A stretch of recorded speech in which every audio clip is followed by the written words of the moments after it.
예, 오늘은 마가복음 13장 9절부터죠. 마가복음 13장 9절. 지난번에 말씀드린 것처럼 마가복음 13장에서 예수님께서 이제 그 유명한 올리브산은 시온산과 마주보고 있고 그 가운데에 소위 말하면 겟세마네 동산이 있죠. 골짜기가 있습니다. 그래서 골짜기 하나를 서로 두고 마주보고 있는 곳인데, 그 올리브산에서 예수 그리스도께서 이제 제자들의 질문을 받고 거기에 답변하시는 방식으로 유명한 종말론에 관한, 마지막 날들에 관한, 예수 그리스도의 다시 오심에 관한 설교를 하셔서 우리가 이것을 올리브산에서의 설교라고 한다, 이렇게 얘기했죠. 그래서 조금 전에 있었던 그 제자들과의 마지막 은밀한 친교의 모임, 다락방에서의 설교가 있었고, 그리고 처음에 하나님의 왕국, 하늘의 왕국, 이 땅에서 주님께서 세우시고 통치하실 그 하늘의 왕국의 헌법의 주라는 마태복음 5장 6장 7절의 산상설교, 이렇게 해서 성경에서 예수님의 유명한 여러 것 중에서도 세 가지 가장 유명한 설교라고 말씀을 드렸었죠. 자, 그래서 이제 이 설교를 시작해서 지난번에 3절서부터 8절까지 우리가 살펴보았고요. 그때 이제 이 고난의 시작, 고난이 이제 시작이 됐는데, 이 고난은 분명하게 문맥으로 봤을 때 이스라엘 백성들의 미래에 있게 될 이 환난을 얘기하는 것이고, 물론 직접 당사자들에게 말을 했기 때문에 사도행전에서 이들이 당하는 고통도 일치적으로 적용이 안 되는 것은 아닙니다만은, 자, 예레미야 30장으로 가보겠습니다. 예레미야 30장. 이것은 하나님께서 정해놓으신 그 일정표, 하나님께서 정해놓으신 일정표 중에서 야곱의 고난의 시기, 야곱의 고난의 시기라고 하는 환난이라고 불리우는 시대가 있습니다.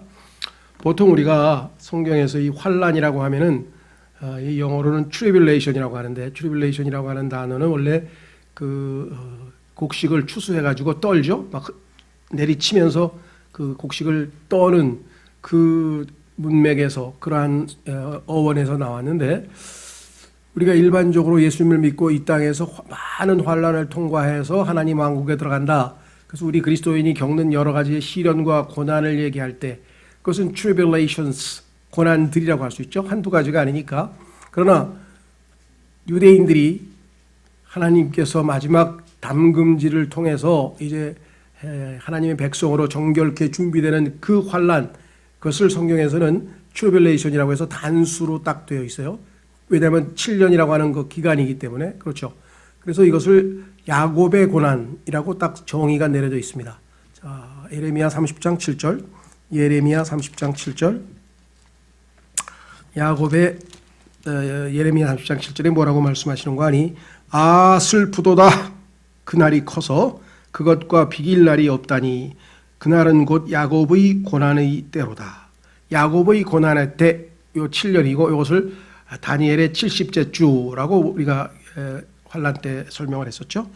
관련해서. 자, 그러면서 뭐라고 얘기하나요? 그러나 그가 그 고난에서 구원을 받으리로다.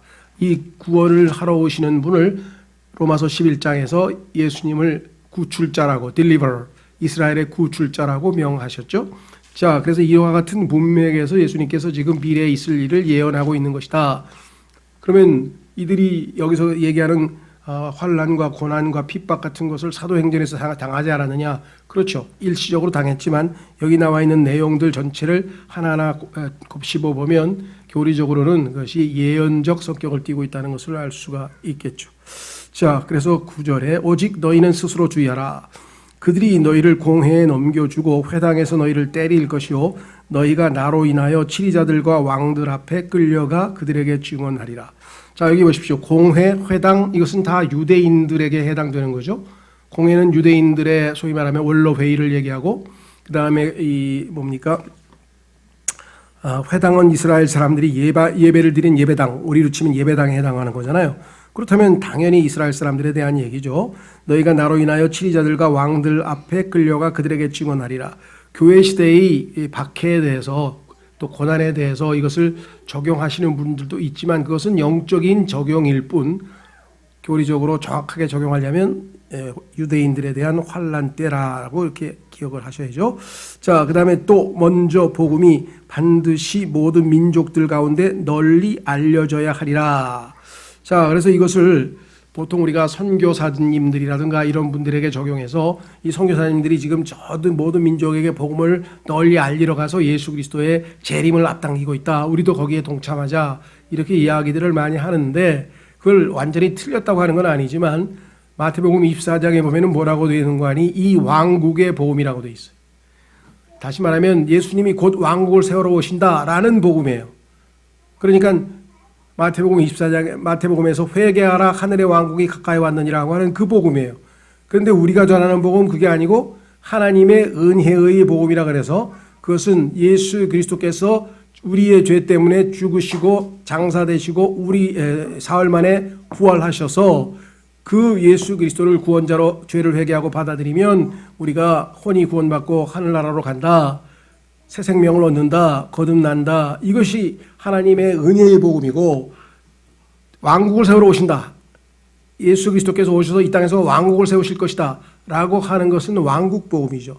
여기서 지금 마태복음 24장 13절에 대비해 보면 이 복음은 유대인들에게 환난 때에 조금만 견디면 그렇죠. 7년만 견디면 예수님께서 이 땅에 오실 거 아니겠어요? 메시아가 구출자가. 그걸 얘기하는 거죠. 그래서 뭐라고 얘기하느냐. 반드시 모든 민족들 가운데 널리 알려져야 하리라. 그래서 14만 4천 명이 열심히 복음을 전하죠. 이스라엘의 증인들이. 그래서 이 14만 4천 명의 증언을 통해서 많은 민족들이 하나님 품으로 돌아온다고 돼 있고 그들이 계시록 7장에 보면은 등장합니다. 자, 그래서 뭐라고 되느냐. 11절에 그러나 그들이 너희를 끌고 가서 넘겨줄 때에 너희가 무슨 말을 할까 미리 염려하거나 미리 궁리하지 말라. 그 시각에 너희가 무엇을 받든지 그것을 말하라. 말하는 이는 너희가 아니요 성령이시니라. 이 말씀도 당연히 그 당시에 이스라엘 사람들에게 하나님께서 말씀을 넣어주고 그들을 독려하고 보호한다는 뜻인데 이것을 문맥과 상관없이 딱 띄어다가 마치 어떤 분들은 자기는 하나님의 말씀을 인위적으로 준비하거나 설교를 준비하지 않고 딱 기도하고 그냥 단위에 서면 성령님께서 말씀을 싹 집어넣어 줘가지고 잘 나온다. 뭐 이렇게 해가지고 자기 스스로가 굉장히 신령한 거죠. 저처럼 영적인 것처럼 얘기하는데 그것은 게으르고 무책임한 짓이죠. 네. 하나님께서 필요하시면 그렇게 하실 수 있지만 지금 이 시대에는 그게 아니고 환난 때 하나님께서 아주 급박한 상황에서는 그와 같이 하실 수 있다는 얘기를 하는데 그런 걸 갖다가 막 아무 데다 적용해서는 곤란하다는 얘기겠죠. 자, 그 다음에 이제 형제가 형제를 아버지가 아들을 배반하고 넘겨주어 죽게 하며 자식들이 자기 부모를 대적하여 일어나 그들을 죽게 하리라. 지금도 뭐 우리나라에서 지금 뭐 별일이 다 벌어지지만요. 이때 가면은 뭐 어마어마하게 이 가족 관계가 파손되고 부모 자식 간의 신뢰가 깨지고 이런 엄청난 부도덕한 일들이 벌어집니다. 왜? 적그리스도의 이름이 뭐냐? 그 사람의 이름은 무법자예요. 법이 없는 자. 그래서 예수님은 법을 주시는 자라고 창세기 49장에 나와 있는데 그래서 완전히 하나님의 법이 다 무너져 내려버리는 그러한 시대에 살기 때문에 이 가족들의 혈연 간의 관계까지도 다 무너져 버리는 일들이 벌어지게 될 것이다 라고 하는 것을 우리가 확인해 볼 수 있습니다. 예. 그 다음에 13절 또 너희가 내 이름으로 인하여 모든 사람에게 미움을 받을 터이나 끝까지 견디는 자 곧 그는 구원을 받으리라. 자, 예수님 이름 때문에 모든 사람에게 미움을 받는 것은 이 시대 우리 그리스도인들도 해당될 수 있죠. 우리 주변에 예수님을 좋아하는 사람은 예수님을 믿고 구원받은 사람 이외에는 별로 없습니다. 예수님을 존경하기도 하고 예수님을 아주 굉장히 칭찬하기도 하고 훌륭하다고 하지만 예수님을 좋아하는 사람들은 그리스도인들밖에는 없겠죠. 어쨌거나 하여간 예수님 믿는 사람들이 예수님 때문에 그 이름 때문에 미움을 당하는 것은 역사상 교회 시대에도 많이 있었습니다. 그렇죠. 자, 문제는 어디에 있느냐? 끝까지 견디는 자 곧 그는 구원을 받으리라. 이 구절은 말씀드린 것처럼 환난 때에 이스라엘 백성들은 7년간을 견뎌야 돼. 이 끝까지 견디는 자를 상당수 이 교회들이나 사람들이 죽기까지라고 해서 목숨을 바치기까지 견딘다 이렇게 해석하는 사람들이 너무나 많은데 전혀 그게 아닙니다. 지금 여기서 끝이라고 하는 것은 뒤에 문맥에서 보면 이 세상 끝이라고 했고 예수님이 재림하시는 때입니다. 그러니까 환란이 즉 7년간의 그 기간이 다 끝나고 마지막 때 그때까지 끝까지 견디라는 얘기인데, 자 그래서 우리가 볼 때 요 구절을 앞뒤 거두절미하고 문맥과 상관없이 딱 띄어다가 그리스도인들에게 들이대고 끝까지 견디는 자는 구원을 받는다고 했는데 당신들은 끝까지 견디고 있느냐? 다시 말하면 예수님 믿고 나서 구원받고 나서 끝까지 잘 견디면서 죄 안 짓고 잘 거룩하게 살고 있느냐? 아니면 중간에 죄를 많이 지었느냐? 그러니까 죄를 많이 지었다 그러면 구원 못 받네. 지금부터 빨리 자백하고 다시 끝까지 견디라. 그러면 언제 끝까지 견딥니까? 견디다가 중간에 한번 죄를 지면 그 다음에 다시 도로 원점으로 가나요? 네. 요게 소위 말하면 그 어디입니까? 어디지? 원수동에 있는 그 큰 교회 연세중앙교회 그 이름이 윤석철인가요? 맞죠? 네, 거기를 포함해서 하여간 이 원죄 자범죄를 만들어 가지고 예수님 믿고 나서 원죄는 용서받았는데 자범죄를 용서 못 받았다. 그러니까 끝까지 견뎌야 되는데 끝까지 못 견딘 사람은 자백해야 된다. 그래가지고 밤 12시부터 새벽까지 계속 자백해. 근데 매일 밤 자백해. 왜? 하루도 죄 안 짓는 날이 있나요? 그래가지고 아예 거기 가서 아주 자리 펴고 몇 시간씩 밤새 새벽까지 자백 기도만 하는 그런 경우가 있었죠. 저희 교회도 그거 하다가 오신 분이 저한테 얘기를 거기 있다가 빠져나왔다고 얘기를 하신 분이 계신 걸 보면 지금도 그래요. 그래서 물어보면 지금 이 순간 딱 죽으면 하늘나라 갑니까? 그러면 조금 멈칫거려요. 왜? 자백을 다 했는지 아직도 자백 안 한 죄가 있는지 잘 모르잖아요. 그러니까 얼마나 오골죄고 얼마나 속박 가운데 놓여 있는지 자유함이 없고 막 엄청나게 전도도 하고 저 오리동에 가면 그냥 전부 다 그 교회 출신들 다 막 난리법석입니다. 막 찬송가 부르고 있고 막 그래서 한번 붙잡고 얘기하면 구원의 확신이 있는 사람이 하나도 없어요. 다 자신이 없는 거예요. 왜? 다 지금 죄를 여러 번 지었기 때문에 오늘 밤 12시에 가서 자백을 해야 돼 빨리. 그러면 그 자백을 딱 끝나는 순간에 주님이 오면 모를까? 아침 돼가지고 또 죄 짓고 나면 또 언제 자백할 거예요. 그래서 이 끝까지 견디면 구원 얻는다는 말이 얼마나 많은 사람들을 실족시키고 얼마나 많은 사람들을 망가뜨렸는가. 정말 안타깝습니다. 그렇죠? 이것은 환란 때에 유대인들이 끝까지 견뎌서 다시 말해서 짐승의 표를 받지 않는다든가 그 다음에 짐승의 형상에게 절을 하지 않는다든가 이렇게 해서 끝까지 믿음을 지키는 자들이 주님 오실 때 죽지 않고 그들이 천년왕국에 들어가서 하늘의 왕국의 백성으로서 예수님으로부터 이제 예수님을 섬기는 그러한 특권이 주어진다는 뜻이고, 그것은 혼이 구원받아서 하늘나라에 간다는 뜻이 아니라 마태복음 14장에 보면은 육체가 그들의 육체 그 어떤 육체도 하나님께서 그 날들을 짧게 하지 아니하면 구원을 받지 못한다 이렇게 했거든요. 그러니까 혼의 구원이 아니고 혼이 죽어서 하늘나라 간다는 뜻이 아니라 육체가 죽지 않고 살아남아서 하늘의 왕국 예수님이 오시는 천년 왕국에서 백성 노릇을 할 것이다 라고 하는 뜻이란 말이죠. 무슨 말인지 아시겠어요? 그럼 구원의 종류도 다르고 그 다음에 지금 대상도 다르고 다 다른데 이 할 구절만 딱 띄어다가 그냥 구원을 끝까지 견뎌야지 너 안 잃어버린다 이렇게 얘기해요. 특히나 이 기독교계에는요 두 가지 큰 부류가 있는데 중세 때부터 있었죠. 소위 말하면 예종론, 칼빈의 예종론과 그 다음에 아르미니우스의 소위 말하면 그 자율의지라고 하는 게 있는데, 소위 말하면 은혜로 구원을 받지만 죄를 다시 지으면 고의로 다시 죄를 지으면 구원을 잃어버릴 수 있다. 그래서 구원을 잃어버릴 수 있다고 가르치는 것이 아르미니언주의라고 하고요. 이렇게 가르치는 그 공식 교파가 예를 들면 감리교, 그다음에 성결교, 그다음에 순복음, 그다음에 안식교 등등등등해서 상당히 많은 교파가 있고, 그다음에 비록 우리가 죄를 지어도 구원은 영원히 보장되지만 상급을 받을 수가 없다 이렇게 해서 구원은 하나님의 선물이기 때문에 없어지지 않는다라고 구원의 영원한 보장을 가리키는 교단은 장로교, 그다음에 침례교, 그다음에 또 몇 모르겠어요 더 있는지 핵심적인 교단은 이 두 교단입니다. 그러다 보니까 이 문제가 쉽게 해결되잖아요. 왜? 대상이 우리 그리스도인이 아니고 유대인들이고, 그 다음에 때가 교회 시대가 아니고 환란 때잖아요. 이 두 가지만 확실하게 알아도 이 문제로 인해서 고민할 필요가 전혀 없다는 것이에요. 그런데 이 문제 때문에 한낱 실족하고 막 불안해하고 하는 사람들이 의외로 우리 주변에 많이 있고, 구원 받은 사람들 중에서도 많아요. 그러다 보니까 그들이 영적 생활을 할 수가 없어요. 불안해가지고. 자, 그래서 이 구절은 정말 좀 여러분들이 주목해둬야 됩니다. 그래서 마태복음에서 한번 확인하고 넘어가겠습니다. 24장. 마태복음 24장이 바로 이 문맥, 마가복음하고 같은 문맥이에요. 마태복음 24장 13절에, 마태복음 24장 13절에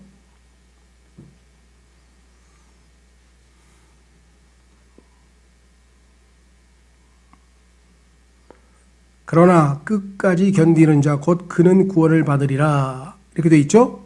자, 그런데 밑으로 내려가면은 21절에 그때 큰 환란이 있으리니, 이 큰 환란이라고 하는 시기는 7년의 야곱의 고난의 기간 중에 후 3년 반을 가리킬 때 사용하는 용어입니다.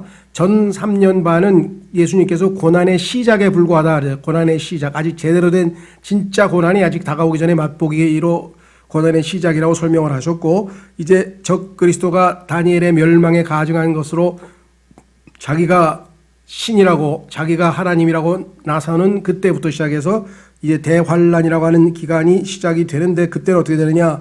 세상이 시작된 이래로 이때까지 그런 환란이 없었고 이후에도 없으리라.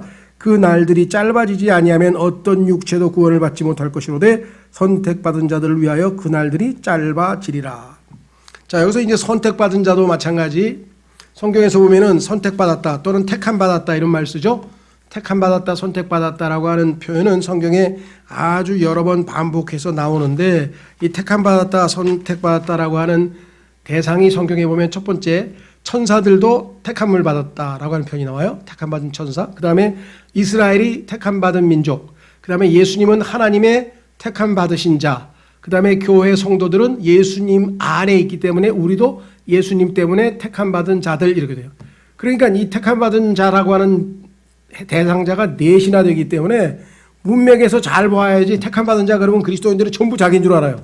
자기가 선택받았다. 맞죠? 그러나 그것은 신약 성경의 일부에서만 우리에게 해당이 되는 것이고, 대부분의 경우에는 예수님을 가리키거나 아니면 이스라엘을 가리킬 때가 훨씬 더 많다라고 하는 것이에요. 그렇죠? 자, 그래서 여기서도 지금 택함받은 자는 당연히 이스라엘 백성을 얘기합니다. 이스라엘 사람들 중에서 하나님의 택함받은 자를 얘기하고요. 그 사람들 위해서, 자, 여기 조심해서요. 얼핏 보면 짧아진다고 했어요. 여기 보시면 뭐라고 얘기를 했는가 하니, 날들이 주께서 그 날들을 짧게 하지 아니하셨더라면, 마가복음 13장 20절에 보니까. 그런데 이게 무슨 소리냐? 어떤 육체도 구원을 받지 못할 것이로되 그분께서 자신이 택한 선택받은 자들을 위하여 그 날들을 짧게 하셨느니라. 많은 분들은 예수님께서 7년인데 어떻게 짧게 하셨을까? 그냥 무심코, 그러면 원래는 더 길었는데 7년으로 줄이셨다는 뜻인가? 아닌데 성경에서는 항상 7년이 그 야곱의 고난의 기간이고, 딱 중간에 3년 반, 그래서 1260일, 3년 반, 한때, 두때, 세때 해가지고 성경에서는 대환란은 3년 반으로 딱 고정되어 있잖아요. 그런데 그 기간을 하나님께서 정하신 기간을 마음대로 줄였다 늘렸다 할 수도 없는 거잖아요. 그래서 이제 고민이 되는 거예요. 이게 도대체 무슨 뜻인가? 그런데 우리도 확실히는 알 수 없지만 단서가 하나 있어요. 그것은 뭐냐? 성경에 보니까 여호수아 시대에 하나님께서 하루를, 그 시계를 거꾸로 뒤로 돌려가지고, 그렇죠? 거꾸로 뒤로 돌려가지고 시간이 길게 간 적이 있고, 반대로 시계를 앞으로 당겨서 시간을, 그러니까 하나님께서 하루 24시간을 느린 적도 있고 줄인 적도 있고 성경에 보면 그게 나와요. 그래서 아마도 이 시간을 이런 방식으로 줄이시지 않느냐라고 우리가 추측을 좀 해볼 수 있습니다. 성경에 보면은, 자, 한번 확인해 보겠습니다.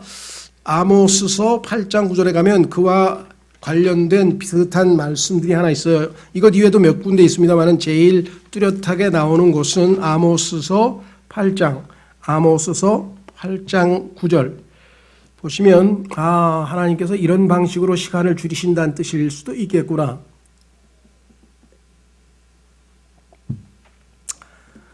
아모스서 8장 9절에 보시면 주 하나님이 말하노라 그날에 내가 해를 정오에 지게 하고 5시 6시에 해가 져야 되는데 정오해가 지게 된다는 게 시간이 휙 더 땡겨져 가지고 짧아져 가지고 그렇죠.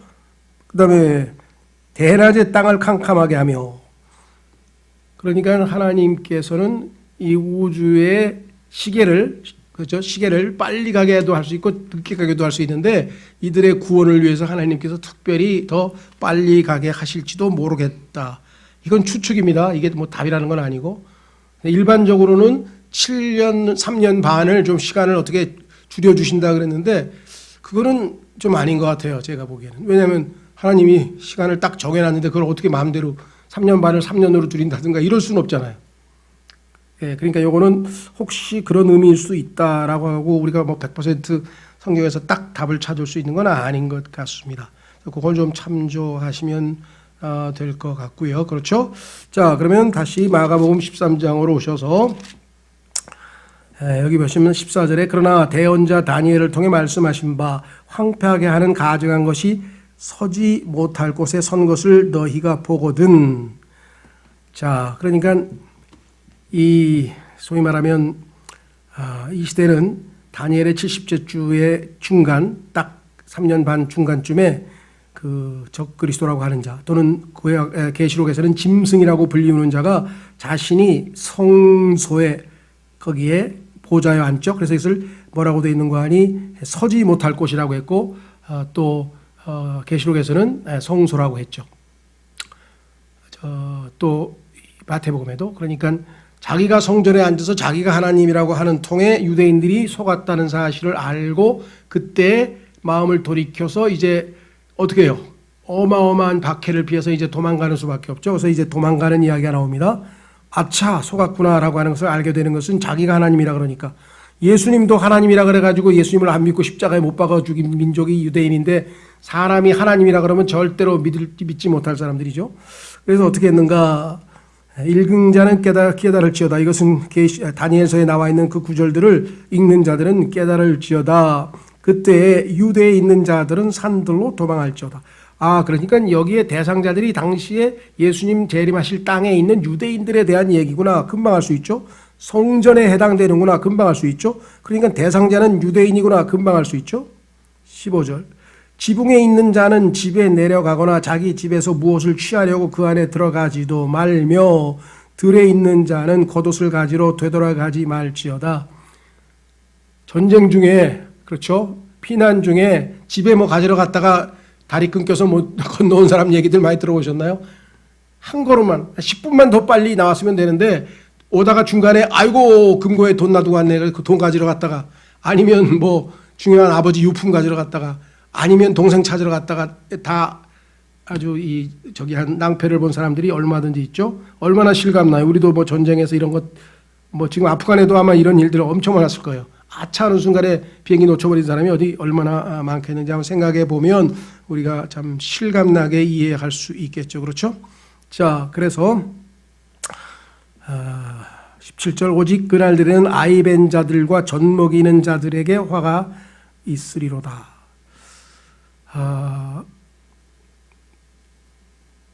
아이벤 자들과 젖 먹이는 자들에게 화가 있으리로다. 이거 뭐 상식적으로 이해할 수 있죠.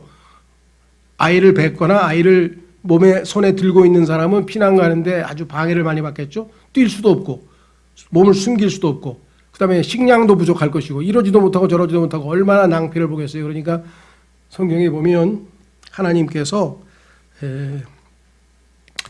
대언자들 중에서 결혼하지 말라. 결혼을 하지 못할 성경에 보면 잠언도 그렇고 결혼은 하나님의 축복이기 때문에 굉장히 장려하고 복을 주시는 건데 결혼하지 말라고 지시를 명령하신 그 대언자가 예레미야인데 바로 예레미야의 문맥이 지금 이때의 문맥입니다. 왜? 아이가 있는 사람은 지금 피난하는데 많은 방해를 받겠죠. 그 다음에 18절 너희의 도피하는 일이 겨울에 일어나지 않도록 너희는 기도하라. 겨울이 추울 때 여러분 뭐 일사후퇴 때가 정말 우리나라는 적절하게 해당이 되겠죠. 얼마나 많은 사람들이 동사하고 얼어 죽고 그런 일들이 벌어졌습니까? 그러니까 추위에는 피난 가는 일이 굉장히 힘드니까 여러분들이 열심히 기도해서 그런 일이 겨울에 안 일어나도록 해달라고 하나님께 기도하라고 구체적인 기도 제목까지 가르쳐 주셨죠. 자, 그 다음에 여기 한 가지 짚고 넘어갈 것은요. 유대에 있는 자들은 산들로 도망할지어다. 이 도망가는 이야기가 나오는데요. 이 도망이라는 단어가 14절에 영어로 보면 이 flee라고 하는 나와 있고, 그 다음에 마태복음에 보면은 flight라고 해서 여러분들 공항에 가면은 flight 넘버가 해서 KE 501편 이런 거 나오잖아요. 그게 이제 그 비행한다는 뜻인데 확인해 보겠습니다. 계시록에 보면은 이때가 이 광야로, 즉 우리가 얘기하는 그 유명한 보스라, 맞나요? 그 유대인들이 숨어 지내는 장소가 페트라. 보스라 말을 잘못해. 페트라라고 하는 지역이 광야 시대인데 그곳에 있는 바위산 쪽으로 이제 숨게 이제 허락을 하실 터인데 그것이 어디에 나오냐면 계시록 12장에 나와요. 한번 확인해 보겠습니다. 계시록 12장 6절로 가보시면 계시록 12장 6절로 가보시면 이제 피난 가는 얘기가 바로 여기에 해당되는 겁니다. 계시록 12장 6절 그 여자는 지금 이스라엘이라고 하는 것이 요셉의 꿈과 비교해 보면 알 수 있죠. 그 여자가 광야로 도피하니라. 거기에 하나님께서 예배하신 한 초소가 이게 바로 페트라인데요. 셀라 페트라. 그녀에게 있으니 이것은 그들이 1260일 동안 3년 반 동안 거기서 그녀를 먹이게 하려 하심이라. 어떤 방식으로 먹이는가? 그것은 성경에 보니까 출애굽 때 하나님께서 하늘에서 만나를 내리신 것 같이 하늘에서 먹을 것을 주신다라고 성경에 기록되어 있습니다. 그래서 성경에 보면은 출애굽 때 있었던 그 신비로운 하나님께서 하늘에서 만나를 주시는 그와 같은 방식의 하나님께서 이 사람들을 다 먹이시고 살리시는 그 방법이 이때에도 똑같이 동원될 것을 성경 곳곳에서 말씀하고 있습니다. 그래서 이 광야, 그다음에 북쪽에서는 갈멜 지역, 북쪽에서는 에브라임 지역, 남쪽에서는 갈멜 지역, 그다음에 동쪽에서는 바산과 길앗 지역에서 하나님께서 이들을 보호하셔서 지키신다. 그렇죠? 여기 나와 있는 것, 도망갔을 때 누가 그들을 다 부양할 것인가? 그 사람들에게 먹을 걸 다 누가 줄 것인가? 하나님께서 출애굽 때와 같이 신비한 기적적인 방식으로 그들을 먹이실 것이라고 하는 약속이 구약 성경에 계속해서 반복되어 나온다라고 하는 사실을 기억하시면 되겠습니다. 자, 그 다음에 밑으로 내려가서 어디입니까?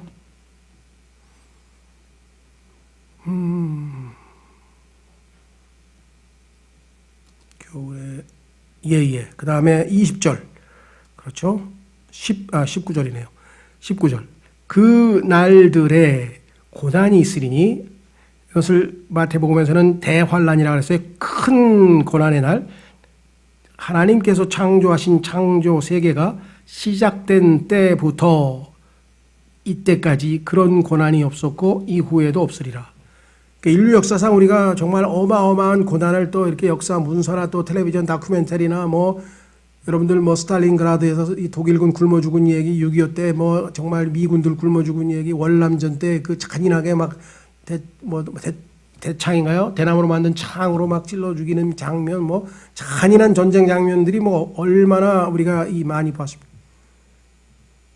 이것 이외에도 지금까지 일어난 폼페이의 베스비우스 화산 폭발로 인해서 완전히 그냥 도시 하나가 다 몽창 다 날아가 버리고 이런 것들, 그다음에 어마어마한 걸 봤는데 그 중에서도 그 어떠한 것보다도 이번 환란보다 더 강한 건 없다. 그러니까 아주 최고의 하나님께서 역사상 가장 큰 환란으로 심판을 하신다. 그래서 하나님의 백성인 이스라엘이 이 심판을 통해서 회개하고 돌아올 것이다. 자, 그래서 이렇게 되어 있습니다. 19절에 그날들의 고난이 있으리니 이것을 야곱의 고난이라고 한다 그랬죠.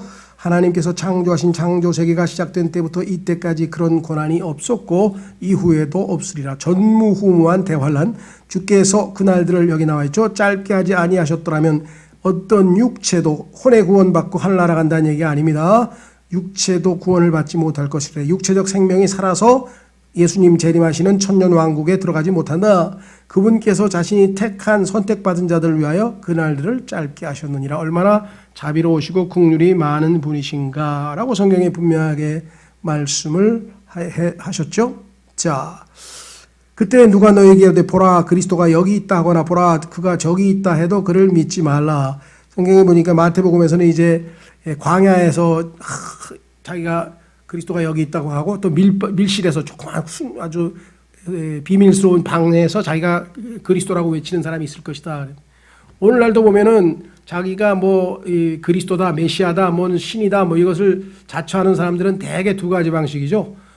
어디 사막이나 어디 광야 같은 데서 아무도 없는 데서 뭐 갑자기 그냥 침례인 요한처럼 뭐 막 이상한 뭐 머리를 길게 기르고 아주 뭡니까? 이 뭐 메뚜기 뭐 먹으면서 뭐 꿀 먹으면서 막 이렇게 이상한 해서 신비로운 인물로 포장을 하잖아요. 막 나무 지팡이 하나 딱 짚고 막 서설 걸으면서 머리는 길게 기르고 이런 사람들이 역사상 한두 사람 나타난 게 아니고요. 반면에 또 어떤 사람은 밀실에 숨어가지고 우리나라도 많아요. 저 계룡산 어디 뭐 깊은 곳에 가가지고 성경을 1000번 읽었더니 하나님의 음성이 막 이쪽으로 들리고 저쪽으로 들리고 그래서 나타나가지고 자기가 하나님이라고 또 하는 사람도 엄청 많아요. 우리나라만 있는 게 아니라 전 세계 곳곳에 이와 같은 사람들이 있을 텐데 그건 속임수죠. 자, 그래서 심지어는 어떻게 되느냐 여기 나와 있어요. 22절 거짓 그리스도들과 거짓 대언자들이 일어나 표적들과 이적들을 보여 할 수만 있으면 선택받은 자들도 유혹하리라. 왜냐하면 성경에 보면 구약 성경에서 메시아가 오면 엄청난 기적을 베풀 거라고 얘기를 했단 말이죠. 그러니까 예수님께서 이 땅에 오셔서 얼마나 많은 기적을 베풀었어요. 왜? 자기가 구약에 예언된 하나님이시라고 하는 사실을 입증하기 위해서 보여주셨는데 이 적그리스도도 가짜로 예수님을 모방한단 말이죠. 그렇죠? 계시록 13장에도 보면은 아주 그가 어떤 방식으로 모방하는지 자세히 나와 있는데 우리는 신약 성경 데살로니가 후서에서 이러한 모든 이적들, 표적들, 거짓 표적들은 사탄의 활동으로부터 비롯되었다. 오늘날 교회 시대도 마찬가지입니다.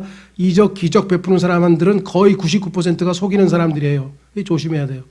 데살로니가 후서로 가보겠습니다. 데살로니가 후서. 그 당시 예수님 데살로니가 후서를 기록하던 당시에도 그런 사람들이 이미 나타날 있었죠. 데살로니가 후서 2장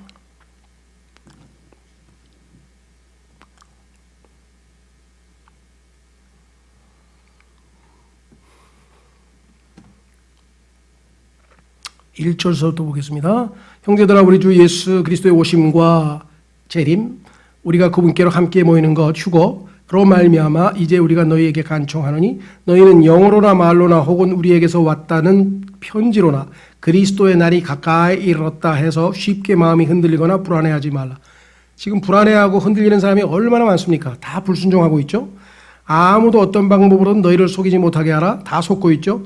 먼저 떨어져 나가는 일이 일어나고 이걸 배교라고 그러죠. 배교. 저 죄의 사람 곧 멸망의 아들이 적그리스도가 짐승이 드러나지 아니하면 그날이 이르지 아니하리요. 아직 안 나타났어요. 그는 누구냐? 저 대적하는 자요 또 하나님이라 불리거나 혹은 경배받는 모든 것 위로 자기를 높이는 하나님보다 자기를 더 높여요. 자로서 하나님처럼 하나님의 성전에 앉아 자기가 하나님인 것을 스스로 보이느니라. 우리가 금방 다니엘서에서 말씀한 그 가증한 것이죠. 내가 여전히 너희와 함께 있었을 때 이 일들을 너희에게 말한 것을 너희가 기억하지 못하느냐. 내가 이 종말에 관해서 너희에게 미리 다 가르쳐주지 않았느냐. 속지 말고 불안해하지 말고 어떻게 해야 되느냐. 너희는 그가 그의 때에 드러나게 하려고 무엇이 저지하고 있는지 지금 아나니 불법의 신비가 이미 일하고 있으나 다만 지금 막고 있는 이가 길에서 옮겨질 때까지 막으리라. 그 뒤에 저 사악한 자가 드러날 터인즉 주께서 자신의 입의 영으로 그를 소멸시키시고 친히 오실 때에 광채로 그를 멸하시리라. 그 전까지 그는 무슨 짓을 하느냐? 9절. 그가 오는 것은 사탄의 활동을 따라 모든 권능과 표적들과 거짓 이적들과 불의의 모든 속임수와 함께 멸망하는 자들에게로 온 것이니 이는 그들이 진리의 사랑을 받아들이지 아니하여 구원을 받지 못하였기 때문이라. 따라서 이 땅에 구원받지 못한 사람들은 적그리스도를 하나님으로 생각하고 메시아로 생각하고 받아들이게 되는데 그 속임수는 뭐냐? 하나님께서 그들의 비뚤어진 마음에 대한 심판이시다. 써있죠? 11절. 이런 까닭에 하나님께서 그들에게 강한 미혹을 보내사 그들이 거짓말을 믿게 하시니라. 그들이 거짓말했는데 다 믿어요. 왜? 하나님께서 벌 주시는 거예요. 마귀를 사랑하니까 마귀가 한 말을 다 믿도록 만들어 버리시는 거죠. 12절 이것은 진리를 믿지 아니하고 불의를 기뻐한 그들이 다 정죄를 받게 하려 하심이라. 자, 그래서 우리는 마가복음으로 다시 돌아와서 이제 마치도록 하겠습니다. 마가복음 13장으로 다시 돌아오셔서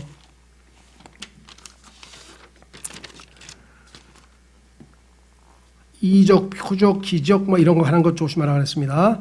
23절 오직 너희는 주의하라.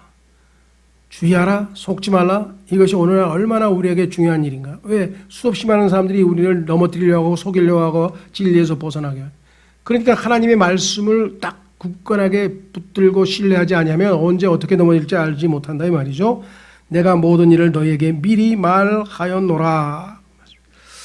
다음 시간에는 이어서 이제 24절부터 이제 자연 세계에서 해와 달과 별과 이런 현상들이 어떻게 일어나고 이 모든 과정에서 하나님께서 어떻게 역사하셔서 천사들을 통해서 택함 받은 자들을 다 불러 모아서 휴거시키는가. 이때의 휴거는 환난 성도들의 휴거죠. 그러면서 무화과 나무의 비유와 그 다음에 또 한 가지 이 왕국을 맡기고 떠난 주인의 비유를 통해서 자신이 다시 오실 것을 약속하는 것. 이렇게 해서 이제 소위 말하는 감람산, 옛날에는 감람산, 요즘 우리가 사용하는 올리브산의 설교, 정말로는 올리브산에서의 설교가 마무리될 것입니다. 그래서 다음 시간에 이제 24절부터 해서 올리브산의 설교를 마무리하도록 하고 그 다음부터는 이제 예수님께서 십자가를 향해서 이제 가시는 그 참 성경의 가장 중요한 장면들을 우리가 14장서부터 살펴보도록 하겠습니다. 오늘 이 시간 하나님께서 가신 그 모든 계획에 따라 일치의 오차도 없이 다 진행될 것입니다. 하나님의 말씀은 엄유해서 1.1획도 오류 없이 다 일어날 것이기 때문에 안심하고 하나님의 말씀을 붙들고 이러한 모든 시험의 때, 이걸 시험의 때라 그랬거든요. 7년을. 이 시험의 때로부터 우리를 건지셔서 주님이 먼저 신랑 되신 주님이 신부를 먼저 하늘로 공중으로 들어 올린 다음에 이 지상에서 시험의 때가 시작이 된다고 약속하셨으니까 이것을 우리가 환난 전 휴거라고 하죠. 환난 전 휴거라고 하는 교리가 그냥 지어낸 교리가 아니라 예수님께서 우리에게 확실하게 자신의 사랑을 보여주시고 약속을 주신 것이다.